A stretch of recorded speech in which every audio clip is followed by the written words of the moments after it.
Salut, je vous présente aujourd'hui cette carte micro SD qui est proposée par SanDisk. Il s'agit de la gamme Extreme Pro, c'est le haut de gamme du fabricant. C'est une carte de 256 Go en termes de capacité. Et au niveau des taux de transfert, c'est indiqué ici, on a des taux de transfert très élevés, 200 mégaoctets secondes en lecture, 140 mégaoctets secondes en écriture. Ce sont des débits théoriques maximum que l'on peut atteindre. La carte est fournie avec un adaptateur. On a quelques informations techniques à rappeler au dos. Et voilà la carte une fois sortie de l'emballage. Donc une carte très petite. Il s'agit du modèle micro SD XC. Ce qui va la différencier des gammes inférieures de chez SanDisk, ça va être les taux de transfert. Là vous avez la gamme en dessous qui est la SanDisk Extreme et vous avez le modèle de base qui est la SanDisk Ultra. En fait, ça va être au niveau des taux du 150 mégaoctets secondes, taux maximum en lecture. Là, on a 190 mégaoctets secondes et là, c'est 200 mégaoctets secondes.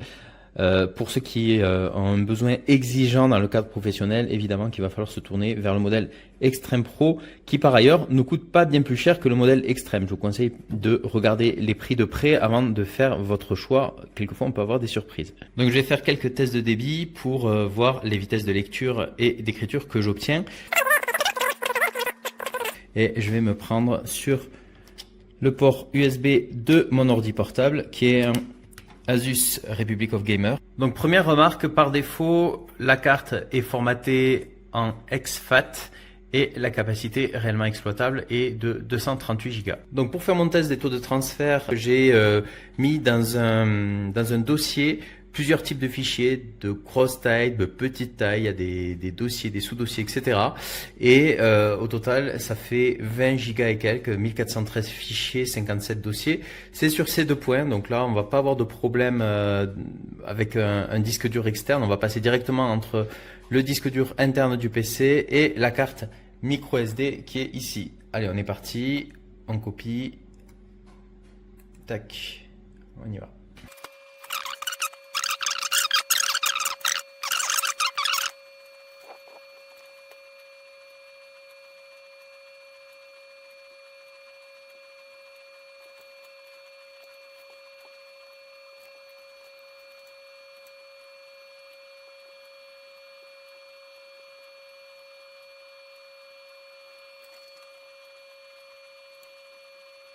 Voilà, la copie est maintenant terminée. Donc deux remarques. La première, c'est que pour copier ces 20 Go de données approximativement, ça m'a pris un peu plus de 5 minutes avec cette carte SanDisk Extreme Pro. Et la deuxième remarque, c'est que on a des taux de transfert qui ne sont pas ceux annoncés sur l'emballage, qui sont des taux théoriques de 140 mégaoctets secondes. Mais là, on est plutôt sur des taux qui oscillent entre 45 mégaoctets secondes et 76, 77, 78 mégaoctets secondes. Voilà. On va faire l'opération inverse. On va copier le contenu de la clé, hop, sur le disque et on va voir les taux de transfert en lecture.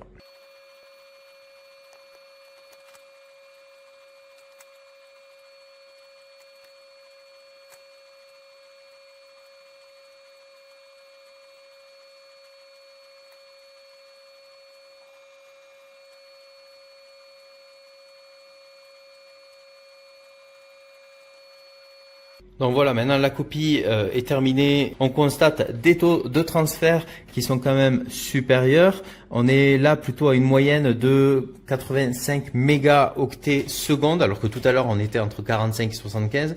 Donc ça va plus vite en lecture, mais on est encore une fois loin des taux annoncés sur le carton qui donnent 200 mégaoctets secondes.